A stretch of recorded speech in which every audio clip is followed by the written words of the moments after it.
that we're starting to get a little bit more comfortable with sculpting inside of Blender, I want to take this as an opportunity to start to describe the multiple sculpting stages. Because in every sense, the workflow that we use to establish our sculpture needs to be refined, and we need to look at it.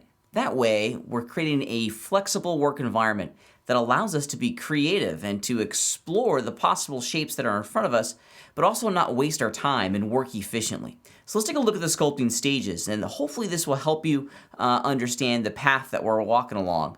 Good artists are disciplined in their sequence, in their sequence of passes, if you will. So let's look at the passes real fast and start to explore how this could really benefit our ability to create, and then probably most importantly, to edit as well, because we want to make a system that we can change, or where we can change the models, excuse me. So I'm just working on my little grizzly bear here, and this is the blockout stage. Now we've looked at this stage on a couple different projects already. And the purpose of the blockout stage is really just to define the overall mass, to look and to experiment and explore the overall shape. It's supposed to be basic. It's supposed to be blocky. This is our first attempt at throwing down some polygons into our scene and really kind of exploring and seeing if it is in fact working. Because if it's not working at this stage, it's never going to work, right? We need to at least capture the overall silhouette and the primary form in this blocky stage before we can even think about advancing on into the next stage. Like I said, if it doesn't work now, it's never going to work. If you can't find your model with a whole series of primitive shapes, then you don't know what that model is yet, which is fine. And I think this stage of the process gives us a tremendous amount of opportunity to explore, to discover, and that's part of our sculpting workflow. So don't be scared to do that, right? And as you can see, I try to block it out from all three angles. I want to get a really good sense of what this looks like from as many different perspectives as I can before I'm comfortable moving on to the next stage.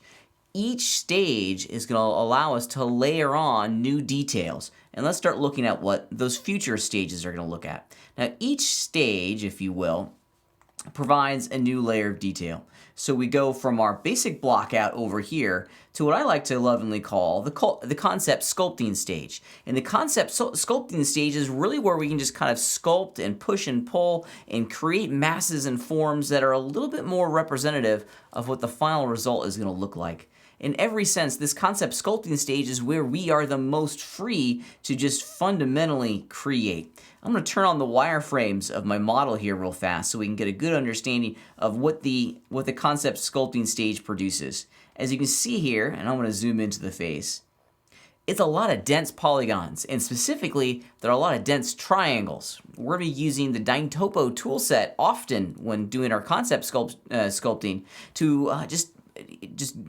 include a tremendous amount of detail in areas of our mesh to pull out, anatomy forms like the ear. This is traditionally a very difficult series of shapes to make just using simple shapes in our sculpting tools. We have some pretty big primary forms that are additive to the outside, and then we have some openings, some negative forms on the inside. That's kind of difficult. Without the Dyntopo tools to guide us through that process, it can be a little bit of a challenge. As I mentioned before, the result of the concept sculpting stage isn't really something that we can use in a game engine, nor can we send this really over into a renderer or an offline in Cycles, Arnold, RenderMan, whatever. Those offline rendering engines aren't really going to need or want a surface like this. It's going to render, but it's really the most unusable format that we have. You can't animate it, you can't UV map it, you really can't make any textures for it. It really is, in every sense, a piece of concept sculpture, which is fine for this stage.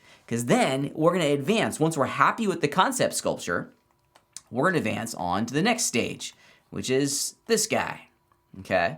Now, this sculpture, this version of our sculpture, has nice, clean topology.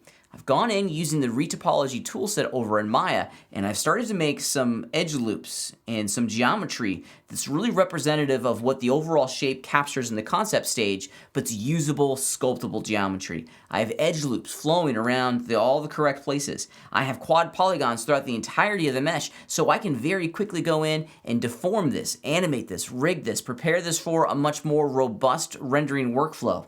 In every sense, this version of the model is going to give us the most choices. So if you look at the three that we have so far, way over here in the background, we just have our basic blockout shape. We go from the basic blockout shape to our concept sculpting stage, where we're just going to blitz the polygons or blitz the model with as many polygons as we want just to capture the detail.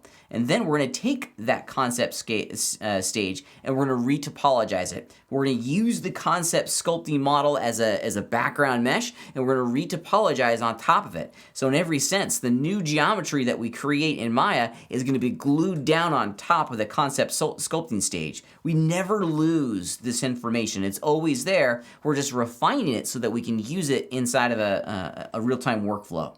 Once we have all of these good polygons and this good structure completed from retopologizing it, we now have a lot of options. And for this class, of course, that final option for us is going to be textures. Now I'm going to turn off the geometry here.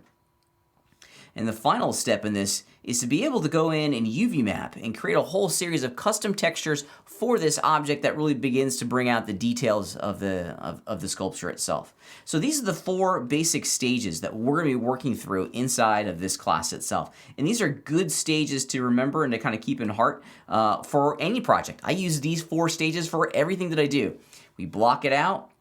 We do a concept sculpt where we don't really care about the polygons or the flow of the polygons across the mesh. We retopologize here in this 3rd stage so we can get good, clean quad polygon geometry that we can UV map.